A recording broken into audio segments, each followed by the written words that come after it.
हरे कृष्णा।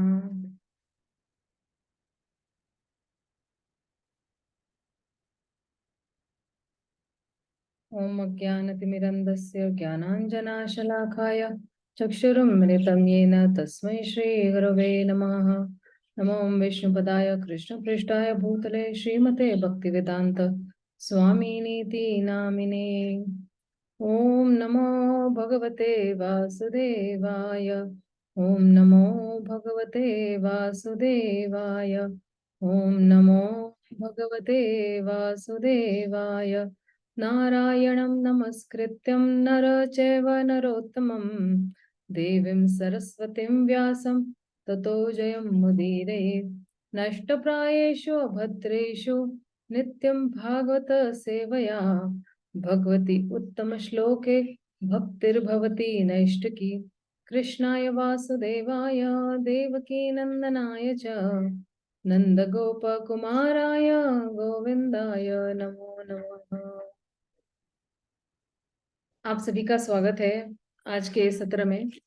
तो हम लोगों के दो श्लोक अभी तक हम लोग ने देख लिए हैं।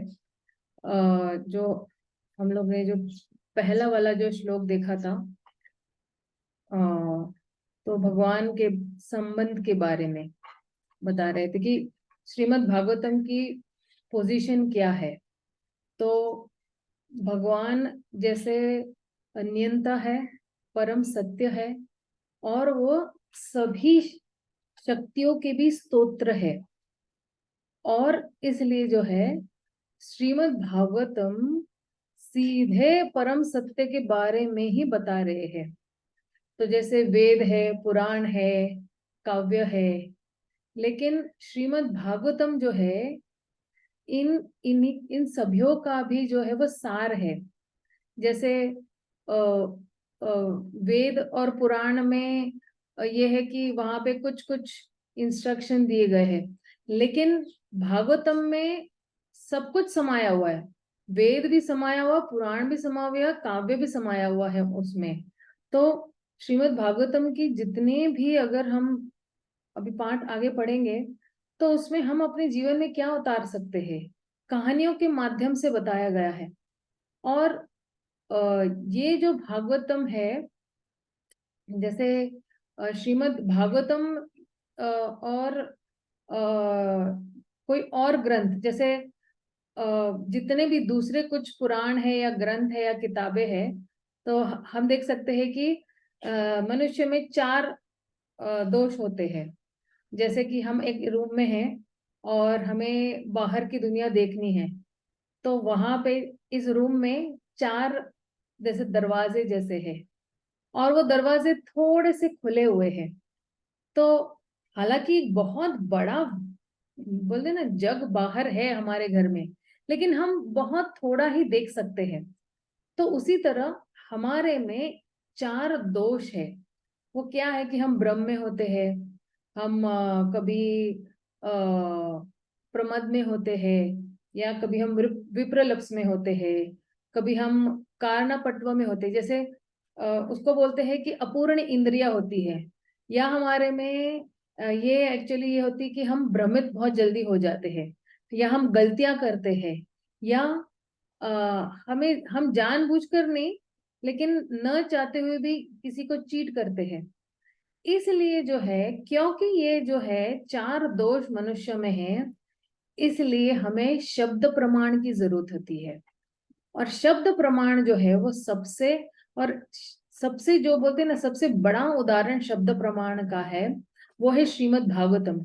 इसलिए जो है हमें भगवान की तरफ मुड़ने की बहुत जरूरत है, और भगवान के शब्द की तरफ मुड़ने की तरफ बहुत जरूरत है। क्योंकि बहुत सारे बोलते हैं ना ग्रंथ है, तो वेद जो बोलते हैं कर्म कांड के बारे में बता रहे हैं, ज्ञान कांड जो है वो फिलोसफी के बारे में बता रहे हैं, और जो पुराण है वो बता रहे हैं कि क्या हो चुका है पास में। तो ये जो भागवतम है वो दोनों का कॉम्बिनेशन है, कर्म कांड का भी और ज्ञान कांड भी।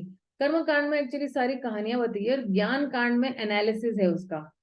तो फिर इसलिए जब भागवतम को अगर हम दोनों से मिलाएं कि हमें कहानियां भी मिल रही, हमें एनालिसिस भी मिल रहा है, तो हमें सर्वोच्च जो है संदेश मिल रहा है भागवतम के माध्यम से।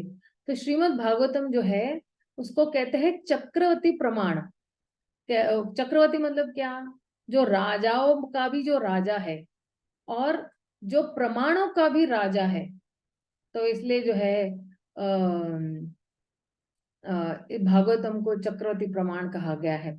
तो प्रभुपाद का जो प्रचार था वो जो था, प्रभुपाद ने प्रभुपाद हमें कैसे लेके गए हैं कि हम लोग जो है बहुत निचले स्तर पे थे, लेकिन निचले स्तर से भी प्रभुपाद हमें बहुत ऊंचे स्तर पर लेके गए थे। और प्रभुपाद की जो ये प्रचार है उसका सबसे बड़ा सीक्रेट यही है कि प्रभुपाद ने जो है, जैसे एक सैनिक है या एक योद्धा है, वो क्या करता है, अपने सारे अस्त्र शस्त्र जो है वो लेके जाता है युद्ध मैदान पे, खाली हाथ नहीं जाएगा। तो उसी तरह जो है प्रभुपाद ने जो है क्या लेके गए पाश्चात्य देश में? प्रभुपाद लेके गए भागवतम पाश्चात्य देश में। प्रभुपाद ने कोई जैसे पाश्चात्य देश में उन्होंने सिर्फ देखा कि पाश्चात्य देश जो है वो सिर्फ रजस और तमस से भरा पड़ा हुआ है, और फिर उन्होंने प्लान किया कि अब मैं श्रीमद् भागवतम को ही प्रचार करूंगा। तो भागवतम पढ़ने से या उनको भागवतम बताने से वो लोग बहुत ही निर्मल बन जाएंगे और साफ सुथरे मन से बन जाएंगे। और जब निर्मल मन से वो लोग सुनेंगे तो इस भागवतम का या कृष्ण भावनामृत का वो रसास्वादन कर पाएंगे। इसलिए प्रभुपाद का अगर आप लास्ट कॉन्वर्सेशन सुनेंगे, वार्तालाप सुनेंगे, तो कह रहे कि मैं लोगों को यहाँ से जो है रजोगुण और तमोगुण से निकालने के ले आया हूँ। और इसलिए जो है हमें हमेशा सत्संग में रहना चाहिए। सत्संग में रह के भगवान के नामों का गुणगान करना चाहिए, उनके लीलाओं का स्मरणम करना चाहिए, सुनना चाहिए श्रवण। और ये जो संदेश है ये दूसरों को भी सुनाना चाहिए। इसलिए प्रभुपाद, अब देखो, प्रभुपाद कह रहे हैं कि ये जो भागवतम है वो सर्वोच्च शिक्षा है, विद्या भागवत अवधि। और हमारा जो मेन बोलते ना बिजनेस है, वही है कि हमारा मेन बिजनेस है कि हम सुने और जो सुना है वो दोहराए। और अगर हम ये चीज 24 घंटे नहीं कर सकते हैं तो कुछ घंटे तो कर ही सकते हैं। तो इसलिए जो है हमारा उद्देश्य यहाँ पे यही है कि हम इस भागवत भागवत का प्रचार जो है घर घर में करना चाहते हैं। तो इसकी पद्धति क्या है, भागवतम को पढ़ने की पद्धति क्या है कि जैसे हम भगवान का दर्शन लेते हैं ना, हम सीधे मुखमंडल पर नहीं जाते। हम क्या करते हैं, पहले उनके चरण कमलों के दर्शन लेते हैं। तो पहले हम लोग क्या करते हैं, चरण कमलों का दर्शन मतलब जो भागवतम का पहला स्कंद है वो भगवान के चरणों के तुल्य माना गया है। और उसी तरह जैसे हम धीरे धीरे चरणों से लेके जांघों तक, उदर तक, छाती तक, कंधों तक, फिर मुखमंडल पे आते हैं, तो उसी तरह जो है हम अगर तुलसी भी अर्पण करते हैं भगवान को तो चरणों में तुलसी अर्पण करते हैं। इसलिए जो है पाद सरत पद्म हम लोग जो है भगवान के चरण कमलों से स्टार्ट करते हैं। और ये जितना, और मैंने आपको बताया था कि इस भागवतम के जो है 5 पहलू है। तो भागवतम जो है वो एक दिए के समान है, सूर्य के समान है, एक फल के समान है। दिए के समान कैसे है कि जो पहला ही जो बोलते ना एक्सप्लेनेशन पहले ही श्लोक में दिया गया है कि कैसा है ये भागवतम, ये जो है ये दिए के समान है। ये हमें जो है अंधकार से लेके जाएगा। हम कौन से अंधकार में है, हम दुखों के अंधकार में घिरे हुए हैं। और ये जो भागवतम ये है हमारी जिंदगी में आया हुआ एक सूर्य के समान। जैसे श्री सनातन गोस्वामी कहते हैं अपने स्तवमाला में, एक सेकेंड मैं आपसे वो शेयर करना चाहूंगी। वो भागवतम का इतना बढ़िया व्याख्या है।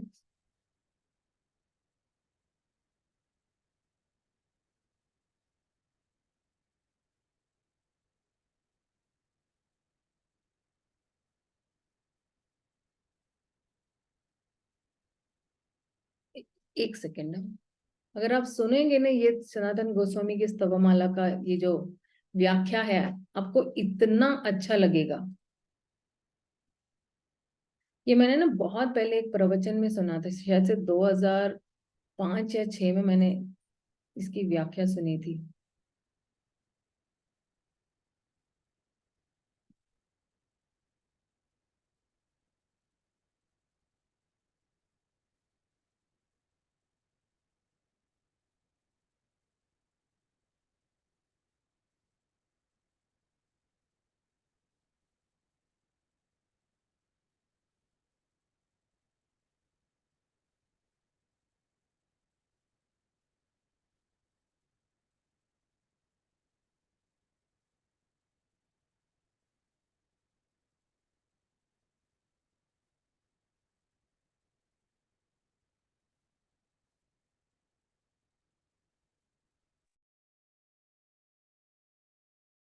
मैं रॉन्ग कीवर्ड टाइप कर रही थी।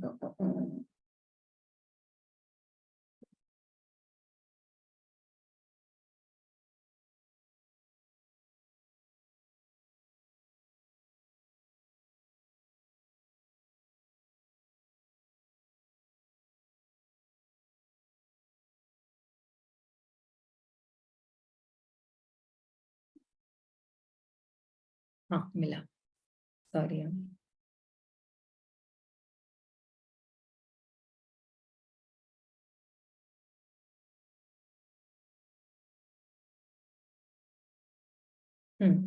ये चाहे तो लिंक मैं आप लोगों के साथ शेयर करूंगी, इसका हिंदी लिंक भी जरूर होगा। तो सनातन गोस्वामी कह रहे हैं, सर्वशास्त्राधिपीयूष सर्व वेदैक सत्फल सर्व सिद्धांत रत्नाढ्य सर्वलोकैक दृक्प्रद।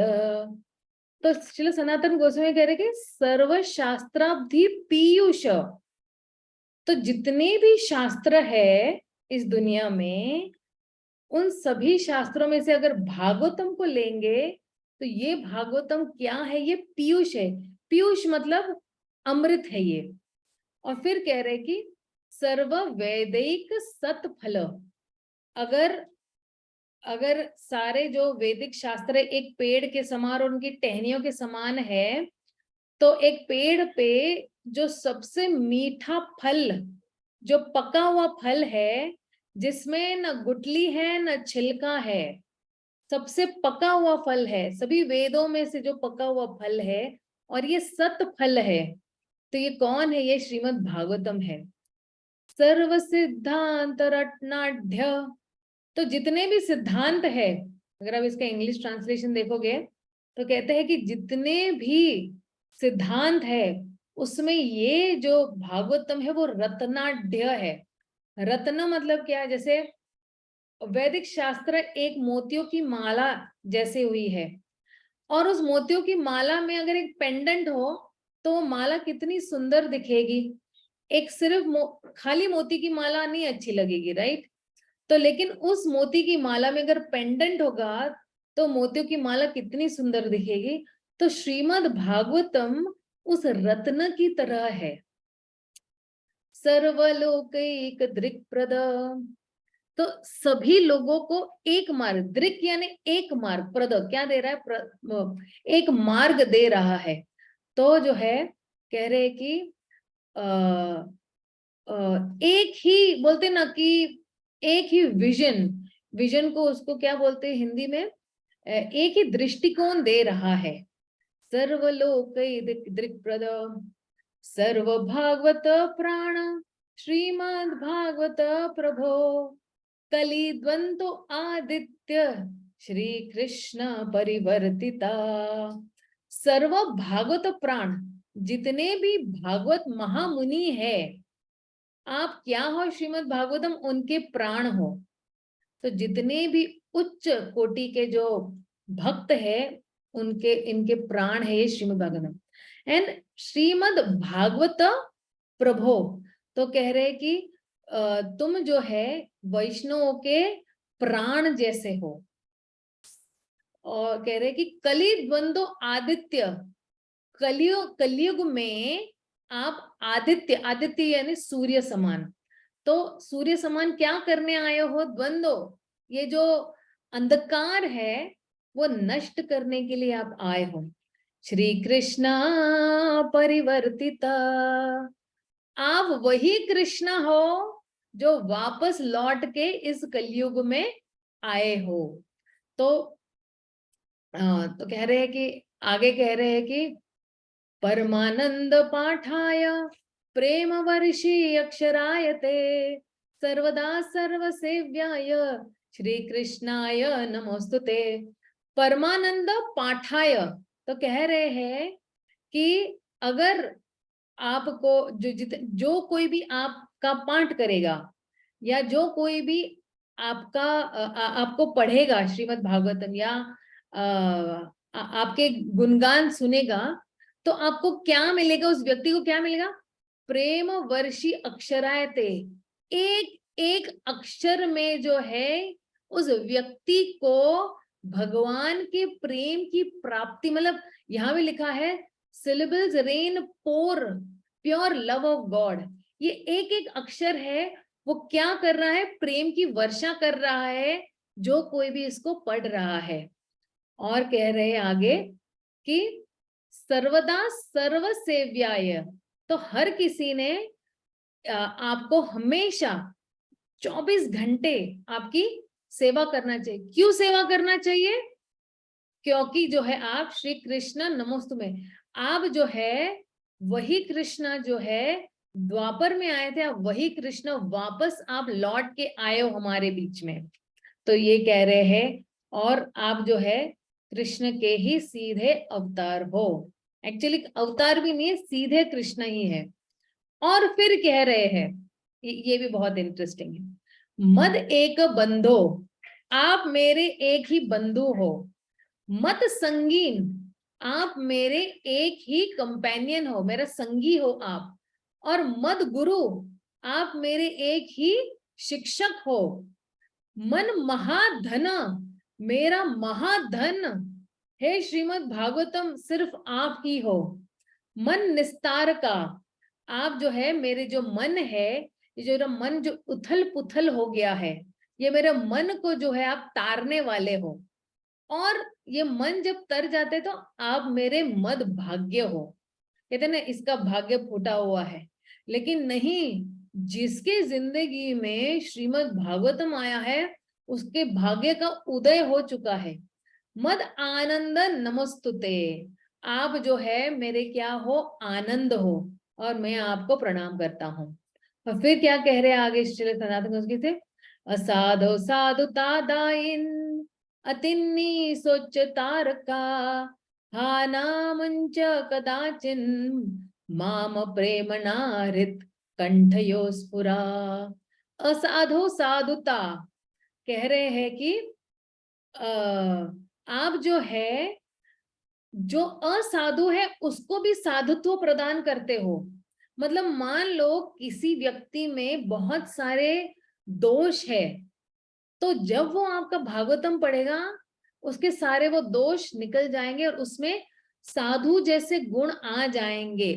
तो आगे कह रहे हैं कि अतिन्न सोच तारका, जो है आप जो है मुझे जो है आप तारका, यानी आप मुझे क्या है? आप उठाने वाले हो। आप जो है मैं बहुत गिरा हुआ हूँ, क्योंकि मैं गिरा हुआ हूँ और मैं आपका भागवतम पढ़ूंगा तो मैं ऊपर उठ जाऊंगा, मेरे निचले स्तर से मैं उठ जाऊंगा। तो कह रहे हैं कि आप मुझे प्लीज ना, हाँ ना मुंच कदाचिन, मुझे कभी भी छोड़ना नहीं। ये जो है भागवतम से प्रार्थना कर रहे श्री सनातन गोस्वामी। और फिर कहते हैं कि माम प्रेमना रित कंठयो स्पुरा।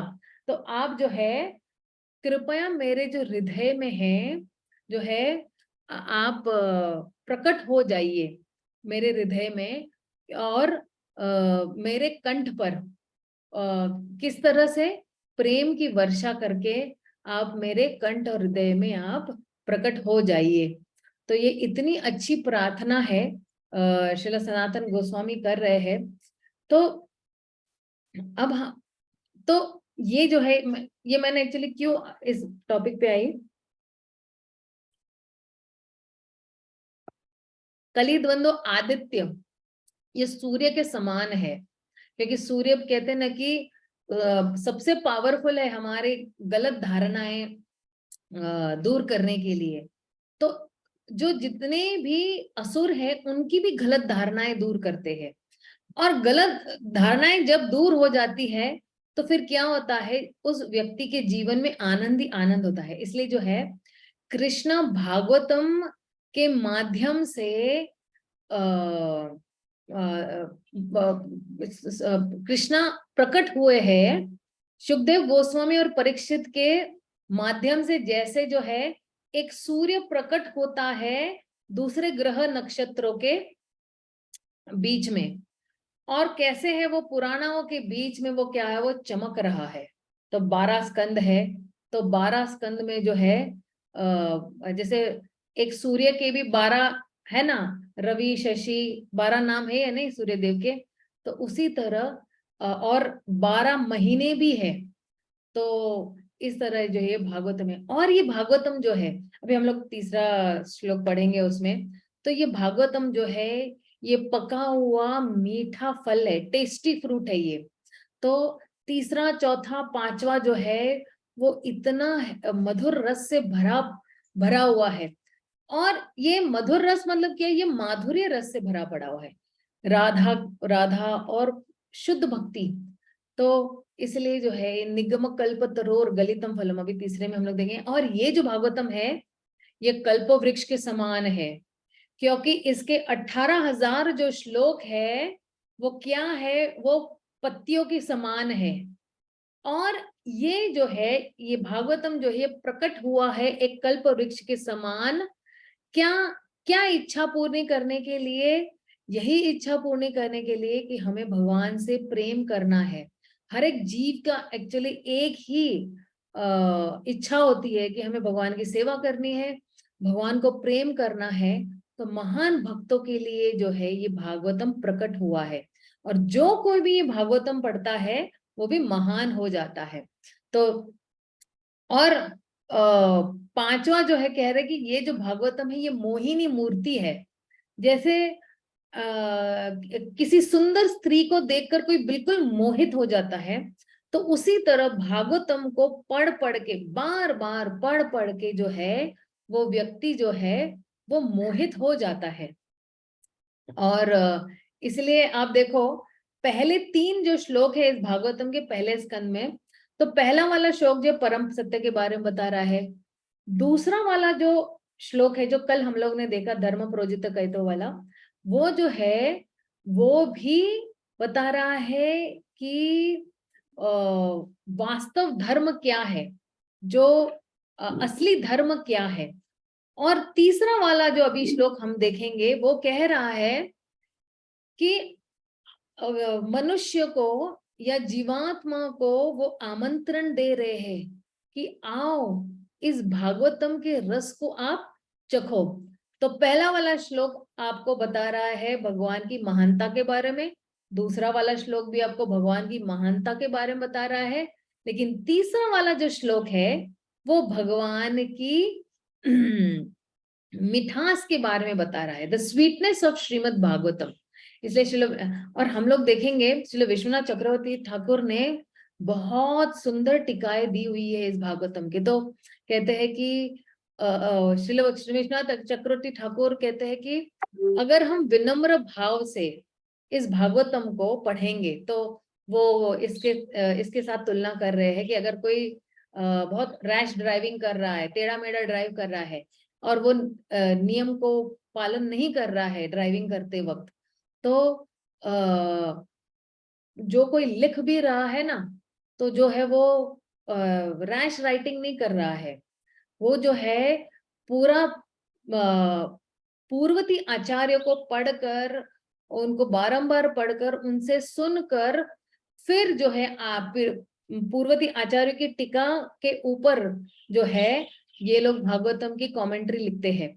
तो श्रील विश्वनाथ चक्रवर्ती ठाकुर हालांकि 500 वर्ष पूर्व पहले ही आए हुए थे, लेकिन फिर भी उनको लगा कि नहीं, मुझे हड़बड़ी में ये भागवतम नहीं लिखना है, मुझे बहुत आराम से और अच्छी तरीके से भागवतम लिखना है। इसलिए भक्ति जो है किसी एक सीनियर डिवोटी के निर्देश अनुसार या उनके अंडर में रह के या उनके सानिध्य में रह के अगर हम भक्ति करते हैं तो उस भक्ति का आनंद का आस्वादन ले सकते हो, वरना ये होगा। और कहते हैं ना कि अगर कोई स्निग्ध है, कोई कोई अगर सुपीरियर यानी कोई आपके शिक्षा गुरु जो है या कोई जो सीनियर है वो स्निग्ध है, वो रसिक है, वो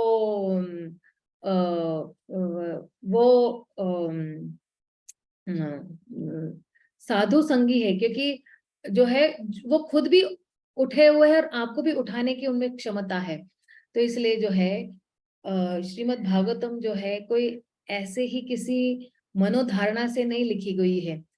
तो हम देखते हैं कि जो श्रीमद् भागवतम का जितने भी जो है विशेषताएं हैं, मत्स्य पुराण से आई हुई है और दूसरे से आई हुई है। इसलिए श्रीधर स्वामी धीमहि कहते हैं। धीमहि का मतलब है कि पहले ही भगवान ने जो है बता दिया है कि श्रीमद् भागवतम का जो है भागवतम और गायत्री का बहुत ही गहरा संबंध है। और इसलिए जो है गायत्री जो है, हम लोग जब गायत्री हम लोग उच्चारण करते हैं तो संध्या के समय में, या तो सुबह, दोपहर को या संध्या में करते हैं। और ये गायत्री का उच्चारण कौन करते हैं? ब्राह्मण करते हैं, क्षत्रिय भी करते हैं और वैश्य भी करते हैं। तो श्रीधर स्वामी कहते हैं कि ये जो भागवतम जो है ये गायत्री मंत्र से ही शुरू होता है। गायत्री मंत्र से ये इसलिए शुरू हो रहा है कि क्योंकि ये जो लिखा हुआ है श्रीमद् भागवतम, ये उच्च ज्ञान है। और श्रीमद् भागवतम जो है ये गायत्री के आधार पर है। और बता रहे कि ये जो है ये गाढ़ा क्रीम है वेदों का, और सर्वोच्च धर्म है मनुष्य का। तो इसलिए जो है एक शब्द यहाँ पे इस्तेमाल हुआ है धीमहि। और फिर बाद में जो अगले वाले श्लोक में है उसमें बताया हुआ है कि धर्म प्रोजित हो गए, तो क्योंकि ये सबसे उच्च धर्म की स्थापना कर रहा है, अर्थ धर्म काम मोक्ष, ये इसकी कोई विवेचना नहीं हुई है, या यहाँ पे सिर्फ शुद्ध भक्ति के बारे में ही लिखा गया है। तो आइए हम लोग जो है तीसरा श्लोक देखते हैं। माफ कीजिएगा, थोड़ा वो रिकैप देना बहुत जरूरी है, ताकि बार बार जो, क्योंकि ये नींव है, पहला श्लोक, दूसरा श्लोक, तीसरा श्लोक, जो कोई बहुत अच्छी तरह से समझ गया, मतलब नींव थोड़ी बहुत स्ट्रांग हो गई उस व्यक्ति की। एक सेकेंड, मैं स्क्रीन शेयर करती हूँ।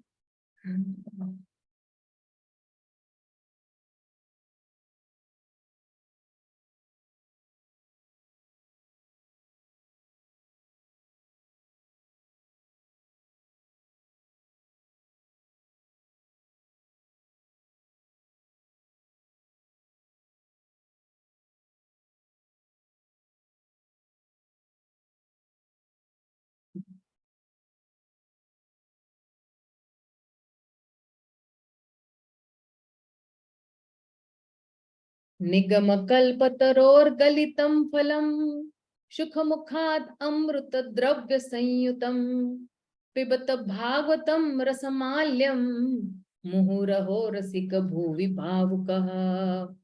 तो कहते हैं ये निगम कल्पतरोर है। निगम वैदिक साहित्य का कल्पतरु है। और ये फल कैसा है? ये पूर्णतः रूप से पका हुआ फल है। और सुखदेव गोस्वामी जो है इसके जो बोलते हैं ना वक्ता है, मुखात, इनके मुख से निकला हुआ है अमृत। तो ये अमृत की है, हम लोग तात्पर्य में पढ़ेंगे। द्रव तरल एवं सरलता से निगलने योग्य। जैसे एक आम का जो फल होता है, अगर गुठली भी नहीं है, उसमें छिलका भी नहीं है, तो आराम से हम पी सकते हैं। सभी प्रकार से पूर्ण है ये श्रीमद् भागवतम। संयुतम पिबत, पान करो, पियो उसको, रोज पियो। भागवतम रसम आल्यम, जैसे आल्यम बोलते ना कि ग्रंथालयम, और ये तो आल्यम मतलब जो है एक स्टोर हाउस की तरह है। तो मुक्ति प्राप्त होने तक या मुक्ति अवस्था तक आल्यम। मुहु सदैव रसिक, रस का पूर्ण ज्ञान रखने वाले रसिक जन। भूवि पृथ्वी पर भावुक, पटु तथा विचारवान। तो आइए इसको पढ़ते हैं। चारुस्मिता माता जी प्लीज पढ़िए, इसका अनुवाद भी पढ़िए माता जी। एंड ये जो पहला वाला जो पैराग्राफ है वो भी पढ़िए। मैं आपको अनम्यूट कर रही हूँ। हरे कृष्ण। प्रणाम माता जी। अनुवाद। हे विज्ञ एवं भावुक जनों, वैदिक साहित्य रूपी कल्प वृक्ष के इस पक्व फल श्रीमद् भागवत को जरा चखो तो। यह श्री सुखदेव गोस्वामी के मुख से निसृत हुआ है, अतएव यह और भी अधिक रुचिकर हो गया है। यद्यपि इसका अमृत रस मुक्त जीवों समेत समस्त जनों के लिए पहले से आस्वाद्य था। तात्पर्य। पिछले 2 श्लोकों से यह निश्चित रूप से सिद्ध हो गया है कि श्रीमद् भागवत दिव्य साहित्य है, जो अपने दिव्य गुणों के कारण अन्य समस्त वैदिक शास्त्रों को पीछे छोड़ देता है। यह समस्त लौकिक कार्यकलापों तथा लौकिक ज्ञान से परे है। इस श्लोक में बताया गया है कि श्रीमद् भागवत न केवल उत्कृष्ट साहित्य है, अपितु यह समस्त वैदिक साहित्य का परिपक्व फल है। दूसरे शब्दों में यह सभी वैदिक ज्ञान का नवनीत सार है। यह सब दृष्टि में रखते हुए यह समझना चाहिए कि धैर्य एवं नम्रता से श्रवण करना निश्चित रूप से आवश्यक है। अतः मनुष्य को चाहिए कि वह श्रीमद् भागवत द्वारा प्रदत्त संदेशों तथा उपदेशों को अत्यंत आदर के साथ तथा ध्यान पूर्वक ग्रहण करे। थैंक यू माता जी। मुझे आपकी आवाज ऐसे लग रही थी जैसे कोई रेडियो पे नहीं, क्या एक स्पीकर ऐसा बोल रहे। बहुत अच्छी आवाज है आपकी। Thank you. प्रणाम। Thank you, thank you. Shyam Sundari माता जी, मैं आपको अनम्यूट कर रही हूँ। हरे कृष्णा। वेदों की तुलना कल्प वृक्ष से की गई है, क्योंकि उनमें मनुष्य के लिए ये सारी बातें पाई जाती हैं। उनमें सांसारिक आवश्यकताओं के साथ साथ आध्यात्मिक साक्षात्कार का भी वर्णन हुआ है। वेदों में सामाजिक, राजनीतिक, धार्मिक, आर्थिक, सैन्य, चिकित्सीय, रासायनिक, भौतिक, पराभौतिक विषयों से संबंध, ज्ञान के नियामक सिद्धांत तथा जीवन के लिए जो भी आवश्यक है सभी का समावेश है। इनसे भी बढ़कर इसमें आध्यात्मिक साक्षात्कार के लिए विशेष निर्देश है। नियामक ज्ञान में जीव को क्रमशः आध्यात्मिक स्तर तक ऊपर उठाया जाता है और सर्वोच्च आध्यात्मिक अनुभूति तो यह जान लेना है कि भगवान समस्त रसों के आगार है। इस भौतिक जगत में उत्पन्न होने वाले प्रथम जीव ब्रह्मा से लेकर क्षुद्र चींटी तक सारे जीव इंद्रियों द्वारा कोई न कोई रस प्राप्त करने के इच्छुक रहते हैं। इन इंद्रिय सुखों को पारिभाषिक रूप से रस कहा जाता है। ऐसे रस कई प्रकार के होते हैं। प्रामाणिक शास्त्रों में 12 रसों के नाम इस प्रकार दिए गए हैं: रौद्र, क्रोध, अद्भुत, आश्चर्य, श्रृंगार, दाम्पत्य प्रेम, हास्य, प्रहसन, वीर, शौर्य, दया, करुणा, दास्य, दास्ता, सख्य, मैत्री भाव, भयानक भय, विभत्स, आघात, शांत, उदासीनता तथा वात्सल्य, माता पिता का स्नेह। थैंक यू माता जी, थैंक यू। हरे कृष्ण। बहुत स्पष्टता से पढ़ा आपने। प्रिया तुलसियानी माता जी, मैं आपको अनम्यूट कर रही हूँ, पढ़िए। हरे कृष्ण। इन समस्त रसों का समग्र सार स्नेह या प्रेम है। मूल रूप से प्रेम के ऐसे लक्षण उपासना, सेवा, मैत्री, वात्सल्य तथा दाम्पत्य प्रेम के रूप में प्रकट होते हैं। जब ये 5 अनुपस्थित होते हैं तो प्रेम अप्रत्यक्ष रूप में क्रोध, आश्चर्य, हास्य, वीरता, भय, विभत्सता आदि में प्रकट होता है। उदाहरणार्थ, यदि कोई पुरुष किसी स्त्री से प्रेम करता है तो ये श्रृंगार रस हुआ, किंतु यदि ऐसे प्रेम में बाधा पहुंचती है तो आश्चर्य, क्रोध, आघात या भय तक उत्पन्न हो सकता है। कभी कभी 2 व्यक्तियों के प्रेम संबंधों का अंत नृशंस हत्या में होता है। ऐसे रसों का प्रदर्शन मनुष्य तथा मनुष्य के मध्य और पशु तथा पशु के बीच प्रदर्शित होता है। इस जगत में रस का ऐसा आदान प्रदान न तो मनुष्य तथा पशु के बीच हो पाता है, न ही मनुष्य तथा अन्य किसी योनि के साथ। ऐसे रस का आदान प्रदान तो एक जैसी योनि के जीवों में ही होता है, किंतु जहां तक आत्माओं का प्रश्न है, वे गुणात्मक रूप से परमेश्वर के समरूप है।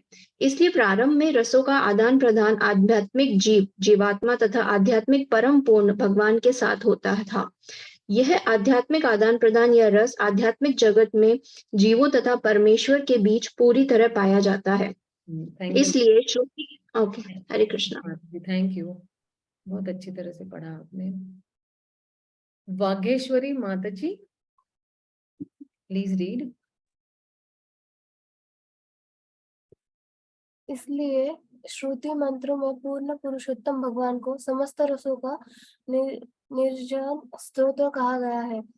जब जीव परमेश्वर की संगति करता है और उनके साथ अपने स्वाभाविक रस का आदान प्रदान करता है तो वह सचमुच सुखी होता है। ये श्रुति मंत्र बताते हैं कि प्रत्येक जीव का एक स्वाभाविक स्वरूप होता है जिसमें भगवान के साथ एक विशिष्ट प्रकार के रस का आदान प्रदान किया जाता है। केवल मुक्त अवस्था में इस मौलिक रस का पूर्ण रूप से अनुभव हो पाता है। भौतिक जगत में रस का अनुभव विकृत रूप से होता है जो अस्थायी होते हैं। इस प्रकार भौतिक जगत में रस का प्रदर्शन रौद्र, क्रोध आदि आदि भौतिक रूप से होता है। Thank you, thank you, thank you very much. Hare Krishna माता। हरे कृष्णा। ईश्वरी कमला माता जी, पढ़िए।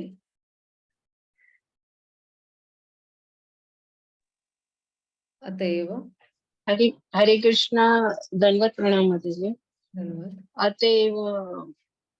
अतएव जो व्यक्ति कार्यकलापों के मूल तत्व, माता जी वो कुछ हाँ जी, थैंक यू माता जी। अतएव जो व्यक्ति कार्यकलापों के मूल तत्व रूप इन विभिन्न रसों का पूर्ण ज्ञान प्राप्त कर लेता है, वही मूल रसों के छद्म स्वरूपों को भौतिक जगत में प्रतिबिंबित होते समझ सकता है। विद्वान अध्येता वास्तविक रस का उसके आध्यात्मिक रूप में आस्वादन करना चाहता है। प्रारंभ में वह परमेश्वर से एकाकार होना चाहता है। इस प्रकार अल्पज्ञ अध्यात्मवादी विभिन्न रसों को जाने बिना पूर्ण आत्मा से एकाकार होने के बोध से ऊपर नहीं जा पाते। इस श्लोक में यह निश्चित रूप से कहा गया है कि वह आध्यात्मिक रस जिसका आस्वादन मुक्त अवस्था में भी किया जाता है, श्रीमद् भागवत के साहित्य में अनुभव किया जा सकता है, क्योंकि वह वैदिक ज्ञान का एक पक्व फल है। इस दिव्य साहित्य का विनीत भाव से श्रवण करने पर मनुष्य मनोवांछित पूर्ण आनंद प्राप्त कर सकता है, किंतु मनुष्य को इस बात में अत्यंत सावधानी बरतनी होगी कि इस संदेश का श्रवण सही स्रोत से किया जाए। श्रीमद् भागवत को पूर्णतः उपयुक्त स्रोत से ही प्राप्त किया गया है। इसे वैकुंठ लोक से ले आने वाले नारद मुनि हैं, जिन्होंने इसे अपने शिष्य श्री व्यासदेव को प्रदान किया। श्री व्यासदेव ने इस संदेश को अपने पुत्र सुखदेव गोस्वामी को प्रदान किया और फिर उन्होंने इसे महाराज परीक्षित को उनकी मृत्यु से केवल 7 दिन पूर्व प्रदान किया। श्री सुखदेव गोस्वामी अपने जन्म से ही मुक्त आत्मा थे, यहाँ तक कि वह अपनी माता के गर्भ में ही मुक्त थे और जन्म के पश्चात उन्हें किसी प्रकार की आध्यात्मिक शिक्षा ग्रहण नहीं करनी पड़ी। जन्म के समय कोई भी व्यक्ति ना तो लौकिक दृष्टि से ना ही आध्यात्मिक दृष्टि से कुशल होता है, किंतु पूर्ण रूप से मुक्त आत्मा होने के कारण श्री सुखदेव गोस्वामी को आध्यात्मिक साक्षात्कार के लिए किसी प्रकार की विकास विधि का अनुसरण नहीं करना पड़ा। हरे कृष्णा, धन्यवाद, प्रणाम माता जी। थैंक यू माता जी। थैंक यू माता जी, थैंक यू। पायल, पायल लता जी, हरे कृष्णा माता जी। हरे कृष्णा, पढ़िए। के नीचे ओके। अपितु तीनों गुणों से परे पूर्ण रूप से मुक्त पद पर स्थित रहकर भी उन्हें उन पूर्ण पुरुषोत्तम भगवान के इस दिव्य रस के प्रति आकर्षित हुए जिनकी अर्चना मुक्त जीवों द्वारा वैदिक मंत्रों से की जाती है। परमेश्वर की लीलाएं मुक्त जीवों को सारी लोगों की अपेक्षा अधिक आकर्षक लगती है। भगवान किसी भी दृष्टिकोण से निराकार नहीं है, क्योंकि दिव्य रस की निष्पत्ति केवल व्यक्ति के साथ ही संभव है। श्रीमद् भागवत में भगवान की दिव्य लीलाओं का वर्णन है और श्री सुखदेव स्वामी ने क्रमबद्ध रूप में इनका वर्णन किया है। इस प्रकार से विषय वस्तु सभी वर्गों के मनुष्यों को भाने वाली है, चाहे वे मुक्तिकामी हो या पर ब्रह्म के साथ तादात्म्य की इच्छा करने वाले हो।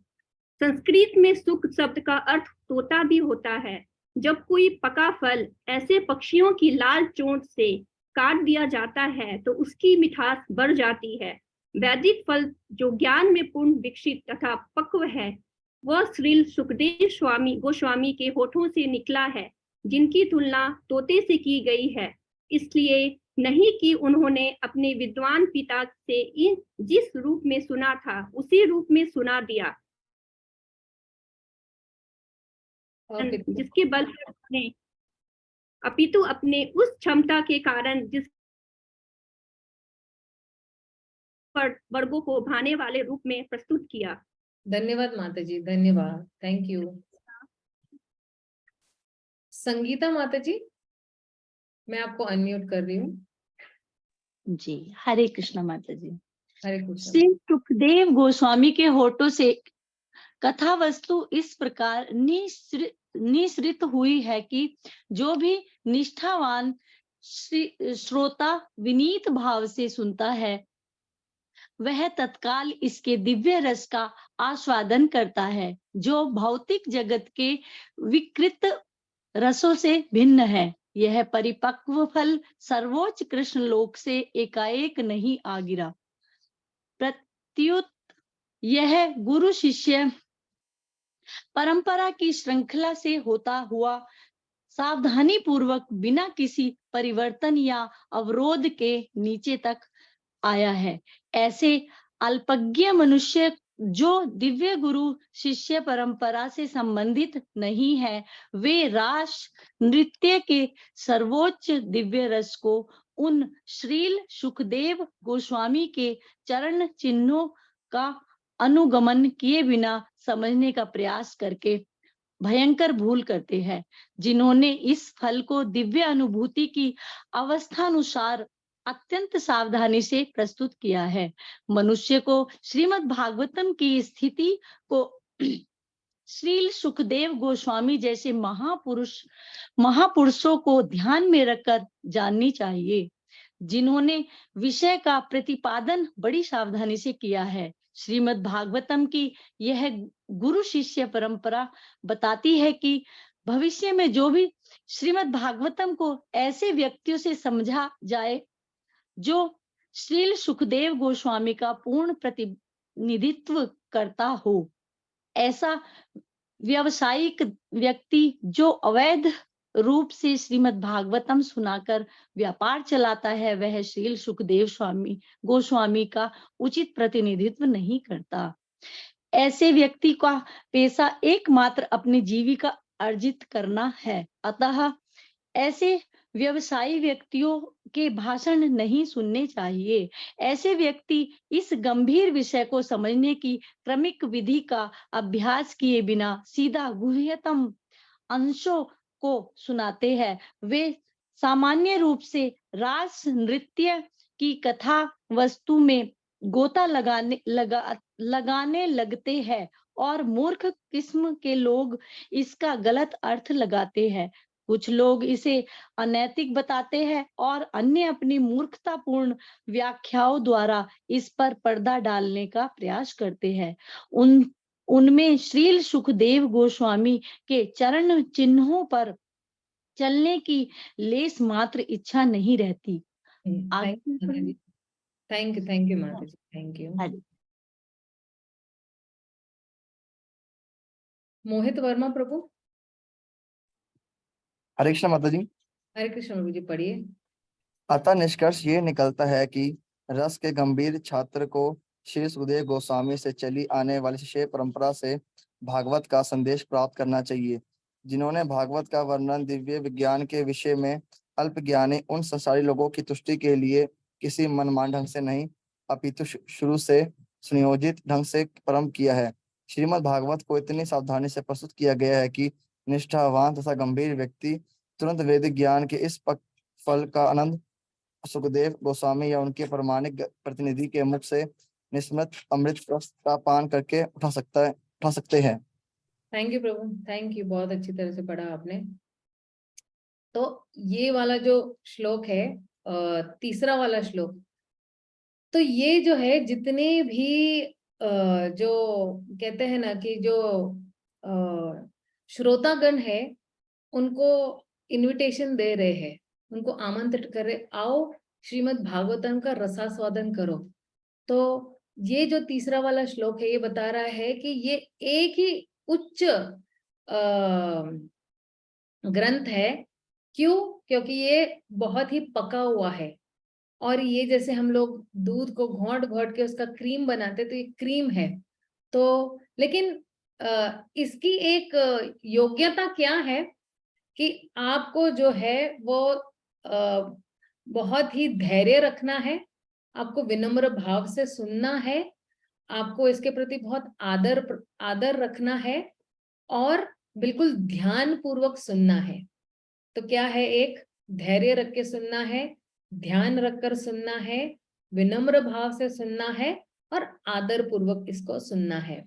और ये जो श्रीमद् भागवतम है, निगम कल्प तरोर गलितम फलम है। तो जैसे सारे वेद जो है वो एक कल्प वृक्ष के समान है, क्योंकि वो क्या दे रहे हैं, ज्ञान दे रहे हैं। लेकिन जो ज्ञान है, ज्ञान क्या करता है कि एक व्यक्ति को जो है वो ऊंचा उठाता है, किस स्तर पर? आध्यात्मिक स्तर पर।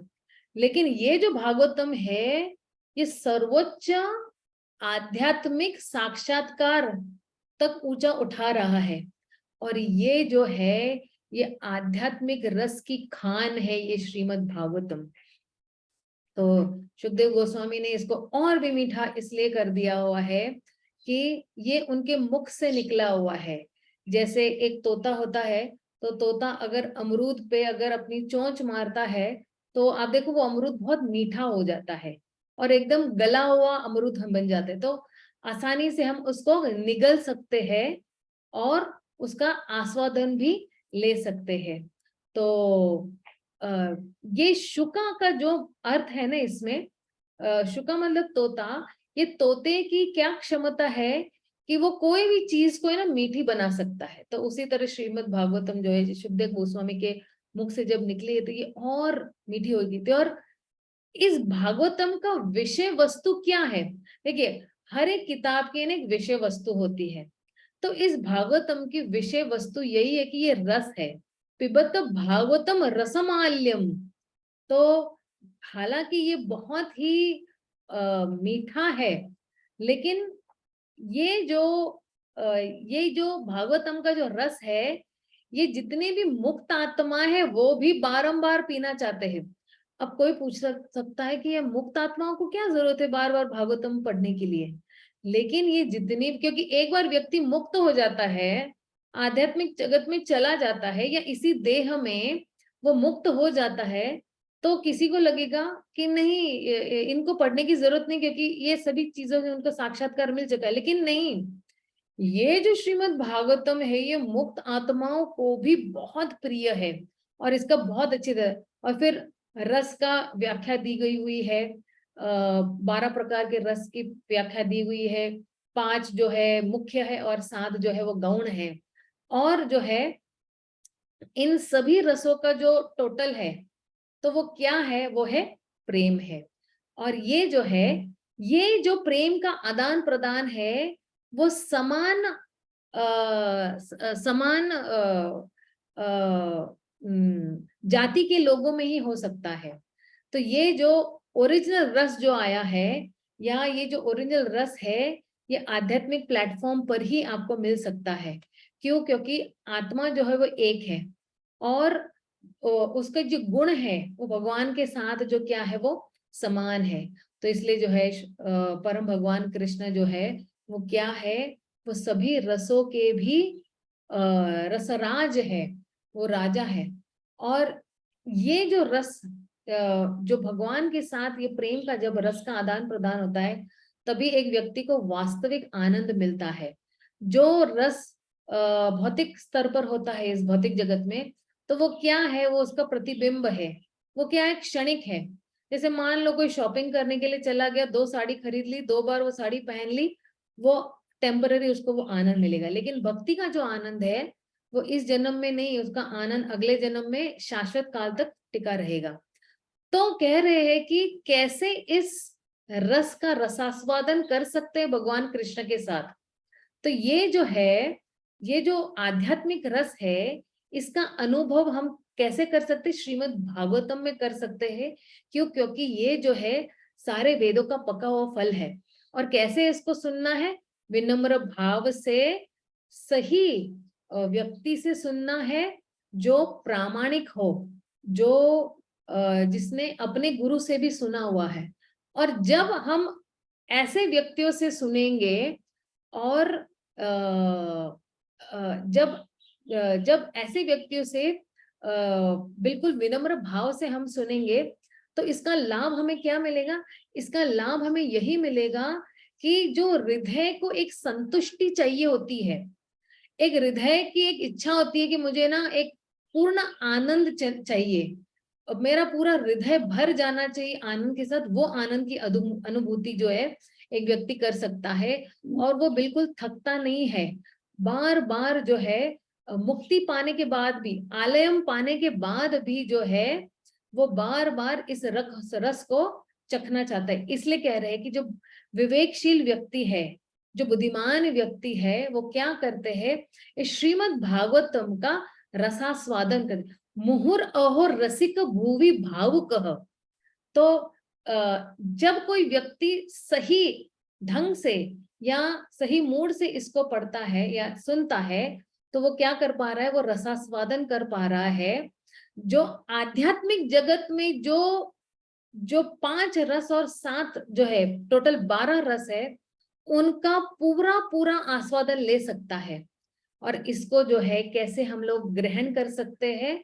बहुत ही एक सिंसियर भाव से, सीरियस भाव से, और जो है शुकदेव गोस्वामी के पद चिन्हों पर चलकर धीरे धीरे उसको दिव्य साक्षात्कार की अनुभूति हो सकती है। लेकिन इसको सिर्फ एक प्रामाणिक गुरु के सानिध्य में ही उसको समझना चाहिए। और हम किससे समझ रहे हैं? हम श्रील प्रभुपाद के तात्पर्यों से हम इन सबको समझ रहे हैं। इसलिए हम जो है वो प्रामाणिक गुरु से हम ये ज्ञान ले रहे हैं। और तो फिर ये जो है, ये तीसरे श्लोक की। आइए हम लोग जरा चौथे श्लोक पे चले जाते हैं। नहीं तो आप लोग कहोगे कि माता जी सिर्फ बोल रही है और हमें चांस नहीं मिल रहा है पढ़ने के लिए। तो मैं चाहती हूँ कि सबको चांस मिले।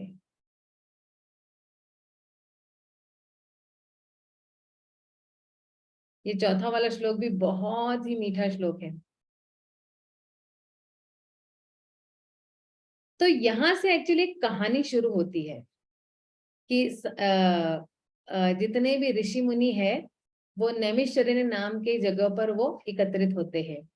निमिषे अनिमिष क्षेत्रे ऋषय शौनकादय सत्रम सर्गाय लोकाय सहस्र समम आसतः।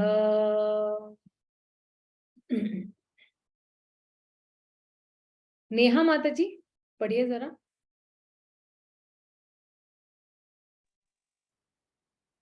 हरे कृष्ण माता जी।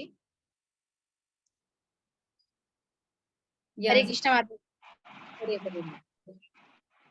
एक बार नेमिक शरण के वन में एक पवित्र स्थल पर सैनिक आदि महान ऋषिगण भगवान तथा उनके भक्तों को प्रसन्न करने के लिए 1000 वर्षों तक चलने वाले यज्ञ को संपन्न के उद्देश्य से एकत्र हुए। तात्पर्य पिछले तीन श्लोक श्रीमद् भागवत के उपोद्घात के रूप उद्गान के रूप में ये अब इस महान ग्रंथ का मुख्य विषय प्रस्तुत किया जा रहा है। श्रीमद् भागवत प्रथम बार श्रील सुखदेव गोस्वामी द्वारा सुनाए जाने के बाद अब दूसरी बार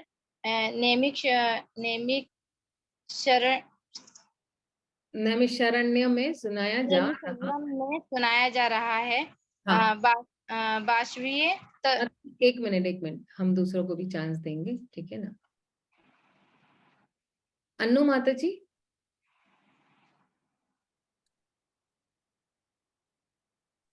हरे कृष्ण माता जी। हरे कृष्ण, पढ़िए माता जी। वायवतीय तंत्र में कहा गया है कि इस विशिष्ट ब्रह्मांड के शिल्पी ब्रह्मा ने एक ऐसे विराट चक्र की कल्पना की जो ब्रह्मांड को चारों ओर से घेर सके। इस विराट चक्र की धुरी एक विशिष्ट स्थान पर स्थित की गई जिसे नैमिषारण्य कहते हैं। इसी प्रकार नैमिषारण्य के वन का एक अन्य प्रसंग वराह पुराण में आता है जिसमें यह कहा गया है कि इस स्थान पर यज्ञ करने से आसुरी लोगों की शक्ति घटती है। अतः ये ब्राह्मण लोग ऐसे यज्ञों को नैमिषारण्य में करना श्रेष्ठ समझते हैं। भगवान विष्णु के भक्त उनकी प्रसन्नता के लिए सभी प्रकार के यज्ञ करते हैं। भक्तगण निरंतर भगवान की सेवा में लगे रहते हैं जबकि पतित जीव भौतिक सुखों में आसक्त रहते हैं। भगवत गीता में कहा जाता है कि भौतिक जगत में भगवान विष्णु की इच्छा के अतिरिक्त जिस किसी के कारण से कोई भी कर्म किया जाता है कर्ता के लिए वो और अधिक बंधन का कारण होता है। इसलिए ऐसा आदेश दिया गया है कि सारे कर्म विष्णु तथा उनके भक्तों की प्रसन्नता के लिए यज्ञ रूप में संपन्न किए जाए। इससे प्रत्येक व्यक्ति को शांति तथा संपन्नता प्राप्त होगी। हरे कृष्ण माता जी। थैंक यू, धन्यवाद। सुनीता कोहली माता जी। हरे कृष्णा माता जी। हरे कृष्णा माता जी, आवाज आ रही है? हाँ माता जी, आ रही। भगवान विष्णु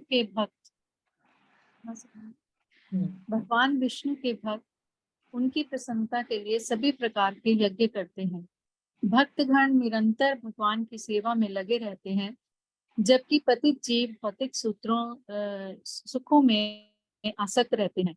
भगवद गीता में कहा गया है कि भौतिक जगत में भगवान विष्णु की इच्छा के अतिरिक्त जिस किसी कारण से कोई भी कर्म किया जाता है कर्ता के लिए वह और अधिक बंधन का कारण होता है।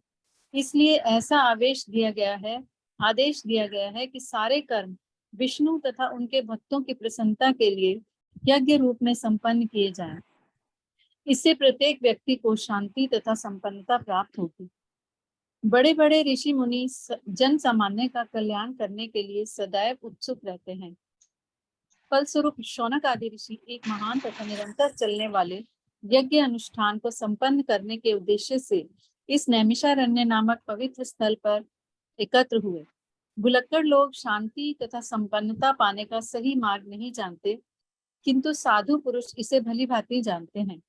फलस्वरूप वे समस्त लोगों के कल्याण के लिए ऐसा कर्म करना चाहते हैं जिससे विश्व में शांति आ सके। वे समस्त जीवों के शुभ चिंतक मित्र हैं और वे व्यक्तिगत कष्ट झेलकर भी समस्त लोगों के कल्याण के लिए भगवान की सेवा में लगे रहते हैं। भगवान विष्णु एक विशाल वृक्ष के तुल्य हैं तथा देवता, मनुष्य, सिद्ध, चारण, विद्याचरण, विद्याधर एवं अन्य सारे जीवों सहित बाकी सब इस वृक्ष की शाखाएं, उप शाखाएं तथा पत्तियां जैसे हैं। हाँ माता जी, एक मिनट, हम किसी और को चांस देते हैं। थैंक यू, हरे काफी स्पष्ट रूप से पढ़ा आपने। रसिक कृष्ण प्रभु जी, मैं आपको अनम्यूट कर रही हूँ।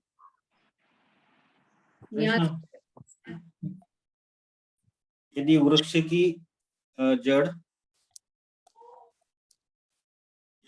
की जड़ को पानी से सींचा जाए तो वृक्ष के सभी भागों का स्वयं में पोषण हो जाता है। केवल उन शाखाओं तथा पत्तों का पोषण नहीं होता जो वृक्ष से अलग हो गए हैं। वे निरंतर सिंचते रहने पर भी धीरे धीरे सूख जाते हैं। इसी प्रकार जब ये मानव समाज अलग हुए शाखाओं तथा पत्तियों की तरह श्री भगवान से अलग हो जाता है, तो उसकी सिंचाई पोषण नहीं की जा सकती, और जो ऐसा करता भी है वह अपनी शक्ति तथा साधनों का अपयोग करता है। ये वाला भी पढ़िए प्रभु जी। आधुनिक भौतिकवादी समाज परमेश्वर से अपना संबंध तोड़े हुए है। नास्तिक नेताओं द्वारा तैयार की जाने वाली उसकी समस्त योजनाओं का विफल होना निश्चित है, क्योंकि वे इस बात को नहीं समझते। हाँ, थैंक यू प्रभु जी, थैंक यू।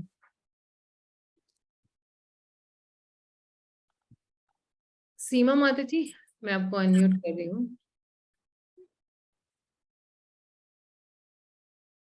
हरे कृष्णा माता जी। इस युग में जागृति लाने की निर्दिष्ट विधि भगवान के पवित्र नामों का सामूहिक कीर्तन है। भगवान श्री चैतन्य महाप्रभु ने इसकी विधियों तथा साधनों को अत्यंत वैज्ञानिक ढंग से प्रस्तुत किया है। बुद्धिमान लोग उनके उपदेशों का लाभ वास्तविक शांति तथा संपन्नता लाने के लिए उठा सकते हैं। श्रीमद् भागवत भी उसी उद्देश्य से प्रस्तुत किया गया है। आगे चलकर इसकी विशद व्याख्या की जाएगी। थैंक यू माता जी, थैंक यू। तो एक्चुअली ये जो चौथा वाला श्लोक है ना, ये पूरा सीन जो है वो सेट कर रहा है। जो लोग पढ़ चुके हैं ना, अपने आप को म्यूट कर देना तुरंत ही। जैसे ही आप पढ़ ले तो अपने आप को तुरंत म्यूट कर दीजिएगा। तो ये सीन सेट कर रहा है, जितने भी वहां पे ऋषि मुनि इकट्ठा हुए हैं, वहां वो लोग जिज्ञासा करने वाले हैं। तो क्यों? क्योंकि ये जो ऋषि मुनि है, उनको जो है सुख, शांति और समृद्धि का सही रास्ता पता है। और ये जो ऋषि मुनि है, ये सभ्यों के लिए जो है सर्वोच्च भलाई, या उसको जिसको बोलते हैं सर्वोच्च अच्छाई करना चाहते हैं सबों के लिए। और इसके लिए उनको कोई भी रिस्क लेना पड़े, या कोई भी बोलते हैं ना कि स्वयं की कोई कठिनाइयां झेलनी पड़, स्वयं को कोई भी कठिनाई झेलनी पड़े, तभी भी वो लोग जो है लोगों का भला करना नहीं छोड़ते हैं। तो आइए हम लोग अगले वाले श्लोक पे जाते हैं, क्योंकि ये जो नैमिषारण्य का जो ये सीन है, अगर आप देखोगे, ये सारे ऋषि मुनि, और वहां पे नैमिषारण्य के मतलब स्थान पर, उस स्थान पर जो है वो सिर्फ भक्त नहीं थे, वहां पे ज्ञानी भी थे, कर्मकांडी भी थे, कर्मयोगी भी थे, निष्काम कर्मयोगी भी थे, अष्टांग योगी भी थे। तो ये जो है अब यहाँ से जो है, क्योंकि अभी तक तो जो है ये हम लोग ने जो है तीन जो हम लोग ने श्लोक देखे, ये पूरा कहते हैं ना कि ये जो है नींव डाली हम लोग। अब मेन टॉपिक श्रीमद् भागवतम का यहाँ से शुरू हो रहा है कि इसके जो पहला जो शब्द है वो निकला है शुभदेव गोस्वामी, और फिर दूसरी बार जो है नैमिषारण्य में जो है इसकी व्याख्या इसको दोहराया गया था। तो नैमिषारण्य का क्या महत्व है?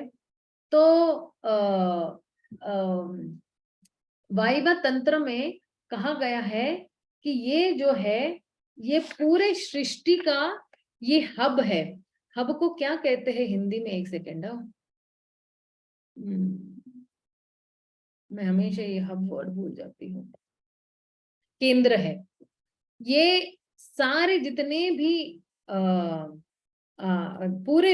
पूरे जो बोलते हैं ना ब्रह्मांड का जो है वो केंद्र क्या है? ये नैमिषारण्य स्थान है। और वराह पुराण में कहा गया है कि यहाँ पे बड़े बड़े यज्ञ किए जाते थे, ताकि जितनी भी जो है असुरी शक्तियां है उनका दमन किया जा सकता है। इसलिए ये जितने भी ऋषि मुनि है, इनका भाव क्या है? इनका भाव यही है, वो हमेशा आतुर रहते हैं कि सभ्यों का भला कैसे हो।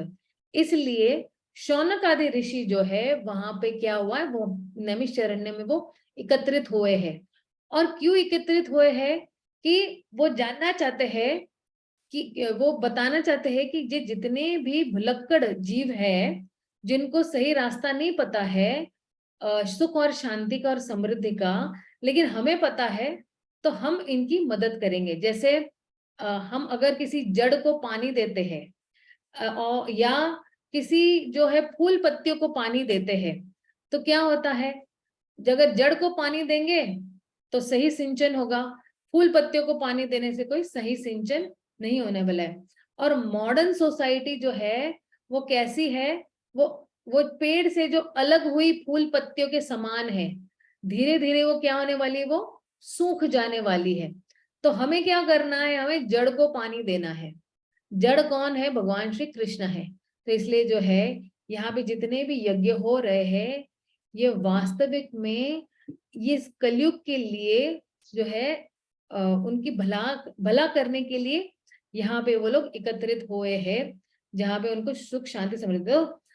तो इस श्लोक से हम एक्चुअली क्या सीख सकते हैं कि हमें विष्णु को सभी प्रकार के यज्ञ प्रदान करने चाहिए उनकी प्रसन्नता के लिए। क्योंकि भगवान के भक्त जो है वो हमेशा भगवान से आसक्त होते हैं, उनकी सेवा करने के लिए हमेशा तत्पर होते हैं। लेकिन जो बद्ध जीव है वो हमेशा क्या होते हैं, वो भौतिक इंद्रिय तृप्ति के लिए आतुर होते हैं। तो इसलिए जो है, तो अब जो 5वां श्लोक आ रहा है, तो यहाँ पे जितने भी ऋषि मुनि हैं, उन्होंने अपनी सुबह के जो कुछ भी गायत्री करना है, जो कुछ काम है वो करके वो लोग एकत्रित हुए हैं। तो आइए हम लोग जरा 5वां श्लोक भी पढ़ ही लेते हैं।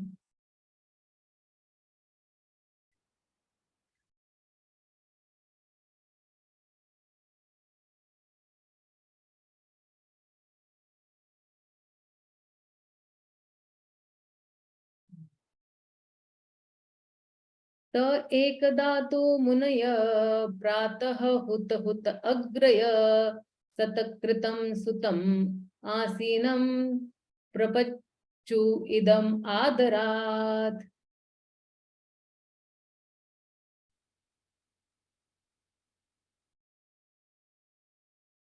प्रिया तुलसानी माता जी।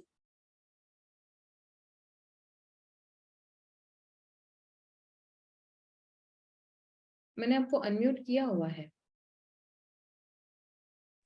ओके, हरे कृष्ण। एक दिन यज्ञाग्नि जलाकर अपने प्रातःकालीन कृत्यों से निवृत्त होकर तथा श्रील सूत गोस्वामी को आदर पूर्वक आसन अर्पण करके ऋषियों ने सम्मान पूर्वक निम्नलिखित विषयों पर प्रश्न पूछे। आध्यात्मिक सेवाओं के लिए प्रातः काल सर्वश्रेष्ठ समय होता है। ऋषियों ने भागवत के वक्ता के लिए ससम्मान एक ऊंचा आसन अर्पण किया, जिसे व्यासासन कहते हैं। श्री व्यासदेव समस्त मनुष्यों के मूल आध्यात्मिक उपदेष्टा हैं। अन्य सारे उपदेशक उनके प्रतिनिधि माने जाते हैं। प्रतिनिधि वही है जो श्री व्यासदेव के दृष्टिकोण को सही प्रस्तुत कर सके। श्री व्यासदेव ने भगवत का संदेश श्री सुखदेव गोस्वामी को प्रदान किया और श्री सुत गोस्वामी ने उनसे श्री सुखदेव गोस्वामी से इसे सुना। श्री व्यासदेव के सारे प्रामाणिक प्रतिनिधियों को शिष्य परंपरा में गोस्वामी समझना चाहिए। ये गोस्वामी अपनी सारी इंद्रियों को वश में करके पूर्ववर्ती आचार्यों के पथ पर दृढ़ रहते हैं। वे भागवत पर मनमाने व्याख्यान नहीं देते, अपितु अपने उन पूर्ववर्ती आचार्यों का अनुगमन करते हुए अत्यंत सावधानी से सेवा करते हैं, जिन्होंने उन तक दिव्य संदेश को यथारूप पहुंचाया। भागवत के श्रोता। थैंक यू माता जी। मोहित प्रभु पढ़िए। भागवत के श्रोतागण वक्ता से अर्थ स्पष्ट करने के लिए प्रश्न पूछ सकते हैं, किंतु चुनौती की भावना से ऐसा नहीं करना चाहिए। श्रोता को चाहिए कि वक्ता तथा विषय वस्तु के लिए अत्यंत सम्मान के साथ प्रश्न पूछे। भगवत गीता में भी इस विधि का निर्देश किया गया है। मनुष्य को उपयुक्त श्रोता से विनय पूर्वक श्रवण करके दिव्य विषय सीखना चाहिए। इसलिए इन मुनियों ने वक्ता सूत गोस्वामी को अत्यंत सम्मान पूर्वक संबोधित किया। हरे कृष्ण माता जी। हरे कृष्ण प्रभु, थैंक यू वेरी मच। अब जो है बहुत मतलब यहाँ पे किस भाव से हमें जो है भागवतम सुनना है, पढ़ना है, एक विनम्र भाव से। तो एक तो है हमारे जितने भी आध्यात्मिक कार्य हमें सुबह में कंप्लीट कर लेने चाहिए, चाहे वो चैंटिंग हो या फिर कुछ रीडिंग कर रहे हो हम। और कहते हैं कि व्यास देव के प्रतिनिधि की योग्यताएं क्या है। व्यास देव के प्रतिनिधि की योग्यताएं 3 है।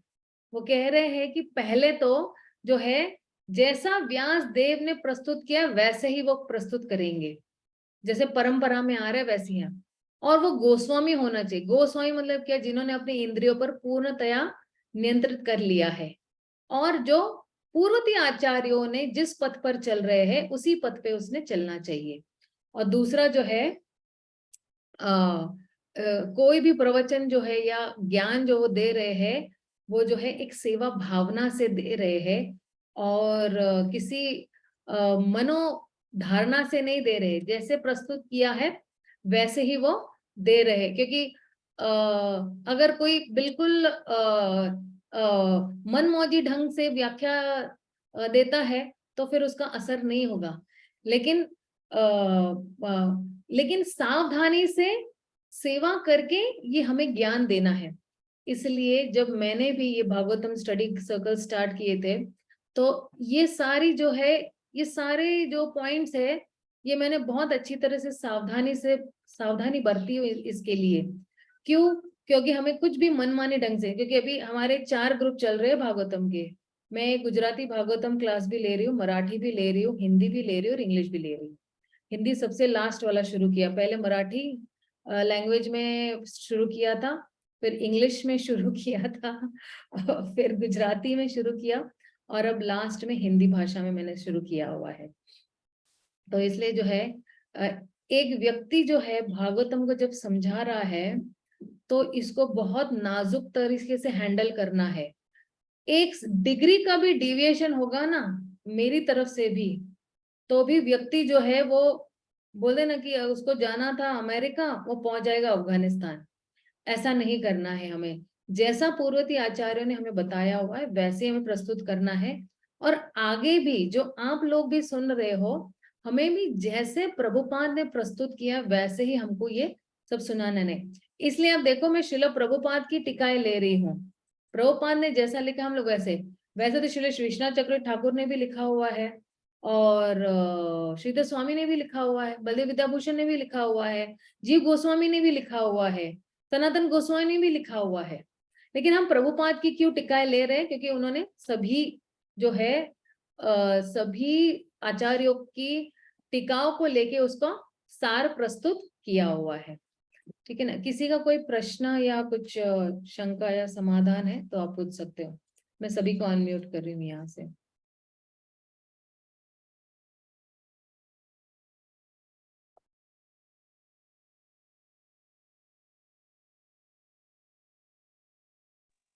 हरे कृष्ण माता जी।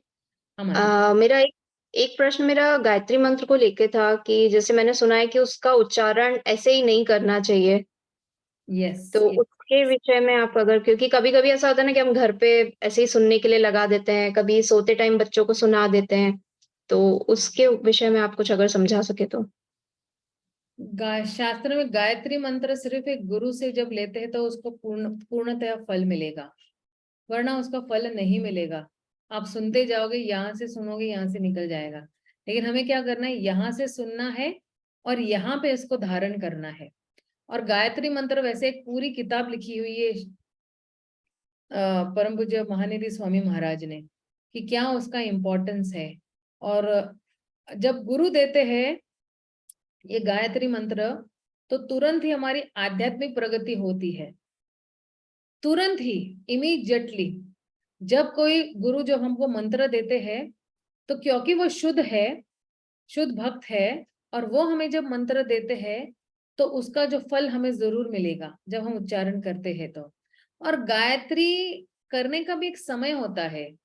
हम 9 बजे, रात को 10 बजे या 12 बजे हम लोग गायत्री मंत्र नहीं कर सकते हैं, क्योंकि जिस समय में उसका निर्धारित समय, उसी समय में वो आपको पूर्णतया लाभ देगा, वरना लाभ नहीं मिलने वाला है। जैसे हम लोग सुबह ठीक 6 साढ़े 6 के बीच में हम लोग गायत्री करते, क्योंकि उस समय में जो है वो लाभ मिलेगा, और क्योंकि हमारे गुरु ने हमें ये मंत्र दिया हुआ, ये पूरा लाभ देगा। फिर दोपहर को 12 बजे, शाम को 6 बजे, वो भी स्नान करके ही गायत्री मंत्र का उच्चारण करना है। और जिसने कोई जनेऊ पहना हुआ है, और ये जो, और गायत्री मंत्र जो है उंगलियों पे ही करनी है, क्योंकि हर एक जो उंगली का जो दिया हुआ है, यहाँ से शुरू होके यहाँ आती है ये उंगलियां, तो ये उंगलियों का भी इम्पोर्टेंस है कि ये क्या है, इसका इम्पोर्टेंस ये उंगलियां भी हमें बताएगी कि what is the importance. Gayatri मंत्र ऐसी इसी यहाँ से क्यों स्टार्ट करना चाहिए, यहाँ से क्यों नहीं स्टार्ट, तो यहाँ से शुरू हो रहा है, यहाँ पे जा रहा है, फिर यहाँ यहाँ यहाँ यहाँ यहाँ यहाँ यहाँ यहाँ लास्ट 10 बार। और गायत्री मंत्र के साथ जो है वो काम गायत्री, गोपाल मंत्र, गुरु मंत्र,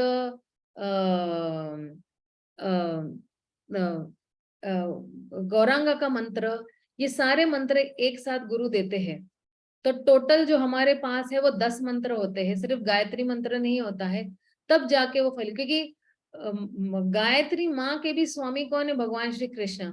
तो अगर उनका मंत्र का उच्चारण नहीं करेंगे तो हमें फल देने वाला है ही नहीं। तो बहुत सारे रूल्स एंड रेगुलेशंस है, और उसके लिए गायत्री मंत्र के लिए जो है एक व्यक्ति ने जो है बिल्कुल शुद्ध होना चाहिए।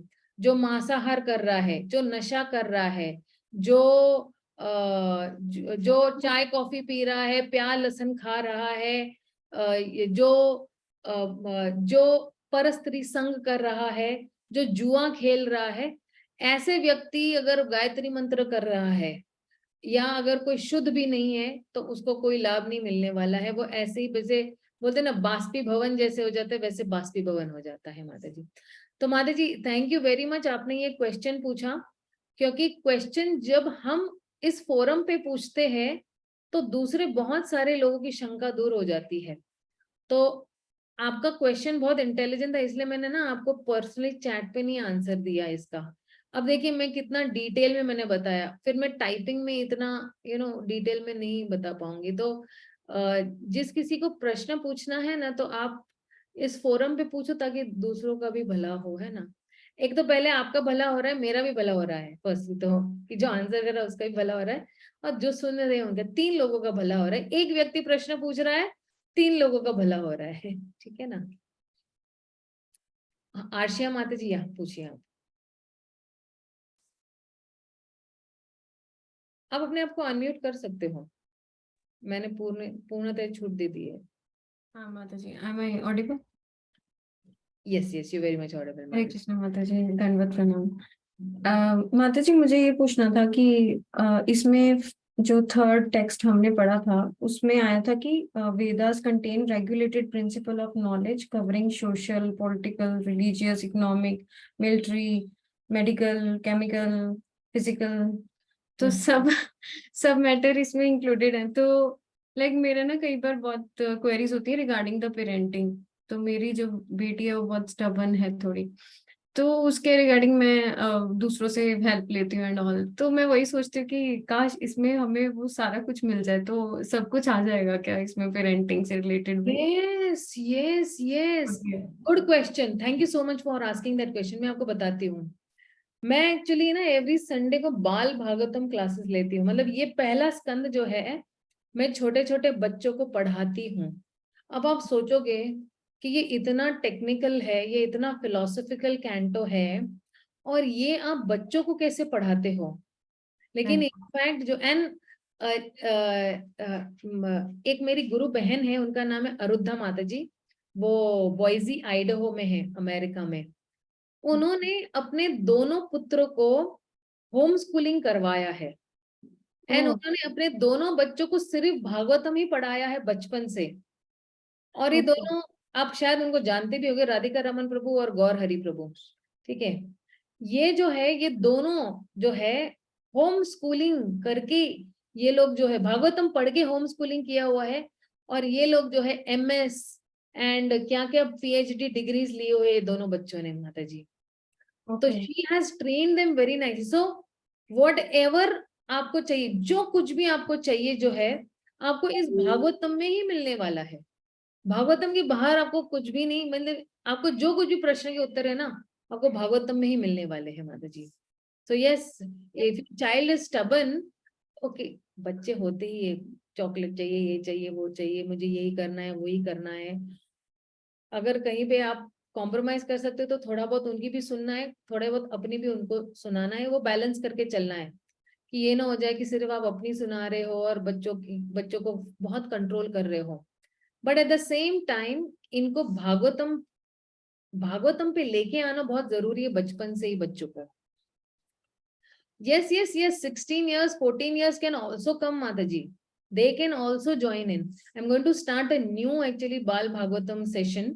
उसका अभी मैंने ग्रुप बनाया हुआ है, क्रिएटिव किड्स समर कैम्प। अभी क्योंकि लंदन में जो है, यूके में अभी समर वेकेशंस चल रहे हैं, so I thought that maybe I could cover this in the summer vacations, at least a little part I can cover it in the summer vacations। तो शायद वो क्रिएटिविटी हम लोग वहां से शुरू कर सकते हैं, तो आप एनरोल कर सकते हैं। मैं डाल दूंगी पोस्ट व्हाट्सएप ग्रुप पे, तो आप उस ग्रुप को ज्वाइन कर सकते हो। तो ठीक है माता जी। सारी माता जी, activities- आपके पास कुछ सब्जेक्ट मैटर भी हो ना, कि जैसे मैं गुड़िया को रामायण महाभारत बेसिक थिंग्स बताती रहती हूँ, कृष्णा की स्टोरीज एंड ऑल, तो टीवी में भी वही दिखाती रहती हूँ। लेकिन एक होता है ना कि क्वेश्चन प्रिपेयर कराना, कुछ आपके पास क्वेश्चंस हो, क्योंकि एक बार आपने लिया था, मुझे याद है, टेस्ट लिया था, तो ऐसा कुछ मैटर भी हो ना, तो वो भी आप शेयर कर दीजिए, ताकि हम उनको बार बार वो क्वेश्चंस पूछें, फिर उनका अप्रिशिएट करें। आप उस बाल भागवतम ग्रुप पे हो क्या? मैं माता जी सिर्फ आपका वो ना मई समर कैंप करके जो था ना, उसमें सिर्फ 2 क्लासेस मैंने ज्वाइन की थी, मतलब मुझे बताया ही तभी गया था आपके ग्रुप के बारे में। हाँ हाँ, तो वो आपका खत्म हो गया था, ओनली लास्ट की 2 क्लासेस में I was able to join. तब उसमें आपने एक क्लास में टेस्ट लिया था, तो मेरे को भी आया कि मैं इस तरह से अपने बच्चे को ना क्वेश्चंस पूछा करूंगी, ताकि और फिर उसको अप्रिशिएट भी करूंगी। फिर किसी ने मुझे ये भी सजेस्ट किया कि आप ऐसे ऐसे वीडियोस भी बना के आप स्टेटस पे डालोगे, तो बाकी आस पड़ोस के लोग भी मोटिवेट होते हैं कि हम भी अपने बच्चों को इस वजह से थोड़ा करें। यस तो यस, वो आप मैटर भी ऐसे ना शेयर कर दिया करें। तो श्योर माता जी, थैंक यू ये सजेशन के लिए, मैं लिख लेती हूँ ये। तो फिर ये भी हम लोग शेयर कर सकते हैं। बच्चों को एक्चुअली बचपन से हमारे रूट्स के साथ जोड़ना बहुत जरूरी है। यस, वेरी वेरी नेसेसरी कि ये जो 2 ग्रंथ है, भगवत गीता और भागवतम, इससे जोड़े रखना बहुत जरूरी है, ताकि फिर उनकी लाइफ में कोई भी प्रॉब्लम आएगी, ये हमारे लिए भी है, बच्चों के लिए नहीं सिर्फ है, कि आपके पास जब देखो, जब हमारे पास लाइफ में प्रॉब्लम्स होती है ना, तो हमारे पास स्पिरिचुअल सॉल्यूशन नहीं होता, हमारे पास मटेरियल सॉल्यूशन होता है। लेकिन भागवतम पढ़ने के बाद हमारे पास भौतिक सॉल्यूशन नहीं रहेगा, हमारे पास आध्यात्मिक सॉल्यूशन रहेगा उसका। और फिर हम विवेक से हम लोग उस जो संकट की घड़ी आई हुई है उसको हम पार भी कर पाएंगे, क्योंकि हमें पता है कि ये टेम्पररी है, ये परमानेंट नहीं है। और आगे भी एक्चुअली इसकी बहुत सारी कर्म के बारे में और बहुत चर्चाएं होगी, इसकी कर्म के बारे में, कर्म ज्ञान के बारे में बहुत कुछ चर्चाएं होगी कि कैसे जब भागवतम हम पढ़ना शुरू करते हैं तो अब जो है, जो हमारे हृदय में परमात्मा है उनका रोल खत्म हो जाता है, भगवान का रोल स्टार्ट हो जाता है। भगवान चार्ज ले लेते हैं हमारी लाइफ के, क्योंकि परमात्मा का फंक्शन क्या है, सिर्फ वो विटनेस कर रहे हैं और वो सैंक्शन कर रहे हैं, उपदेक्षता या अनुमंता है वो, ठीक है ना, वो देख रहे हैं या फिर वो सैंक्शन कर रहे हैं। लेकिन जब भगवान कंट्रोल ले लेते, परमात्मा को हटाकर भगवान जब हमारी लाइफ में कंट्रोल ले लेते हैं भागवतम पढ़ने के बाद, तो देन भगवान जो है हमारे जितने भी प्रारब्ध कर्म है वो बीज रूप से जो है वो जलाकर राख कर देते हैं। करोड़ों करोड़ों के जन्मे जो हमने जितने भी पाप किए हैं वो जो है वो बीज रूप से जो है वो जल जाते हैं। कोई भी एक बार हरि नाम लेता है, भगवान का नाम लेता है, भगवत गीता पढ़ता है, उसके सारे प्रारब्ध कर्म जो है वो कंप्लीटली नष्ट हो जाते हैं। ये मैं नहीं कह रही, भक्ति रसामृत सिंधु नाम का एक ग्रंथ है, उसमें कहा गया है। लेकिन आप देखो प्रभुपाद की एक्चुअली सुंदरता ये है कि उन्होंने ना सब कुछ समावेश किया हुआ है। भक्ति रसामृत सिंधु भी भागवतम में है, भगवद गीता भी भागवतम में है, और बहुत सारे ऐसे ईशोपनिषद भी भागवतम में दिया गया। जहां जहां जरूरी है वहां वहां प्रभुपाद ने तात्पर्य में हमें बहुत अच्छी तरह से ये समझाया होगा। ठीक है ना माता जी? एक मिनट में क्लास लेती है जरा। सॉरी, एक्चुअली कुछ टेक्निकल प्रॉब्लम आ गई थी। यस, किसी और का कोई प्रश्न है? यस माता जी, हरे कृष्णा, दंडवत प्रणाम। माता जी सेम यही प्रॉब्लम, मेरे बच्चे भी बहुत स्टबन है। My kid starting eating outside foods, they are too much interested. मतलब कुछ भी बनाया फिर भी वो बाहर का खाने में ज्यादा इंटरेस्टेड रहते हैं। कभी कभी बोला कहता है नहीं हम मंदिर नहीं जाएंगे। मतलब आई यूज्ड टू टेक अब फोर्स नहीं करना है माता जी, आपने फोर्स नहीं करना है। बिकॉज अगर आप देखो अपनी लाइफ में जो है, आप भी मे बी आए होंगे, मे बी 20-25 ईयर्स के बाद में भी भक्ति में आए होंगे, राइट? सो आपने भी अपनी लाइफ कंप्लीटली बहुत पहले एंजॉय कर ली है। You also have eaten so many things that are outside, but currently if you try to force them, you have to give them actually, क्या बोलते हैं उनको, है ना, उनको उनके लिमिटेशंस देने हैं। लाइक फॉर एग्जाम्पल, उनको 10 टाइम्स बाहर खाने की आदत है, जो so you put a control that you can eat only 2 times outside and other 8 times you have to eat inside. So that actually line of control वो आपने ड्रॉ करनी है बच्चों के लिए कि okay, and then slowly when you're offering them prasadam, cooking some nice tasty food for them and giving them some spiritual higher taste, then अपने आप ये lower taste नीचे चला जाएगा। But at the moment aggressive नहीं होना है उनके साथ you don't have to be too much pushy, और उनको सिर्फ लव से हैंडल कर सकते हो आप, वरना बच्चे फिर क्या हो जाएगा, बहुत ही रिवर्स में चले जाएंगे। तो अभी जो ये नाजुक घड़ी है ना उनके लिए, ये सिर्फ उनको प्रेम देना है।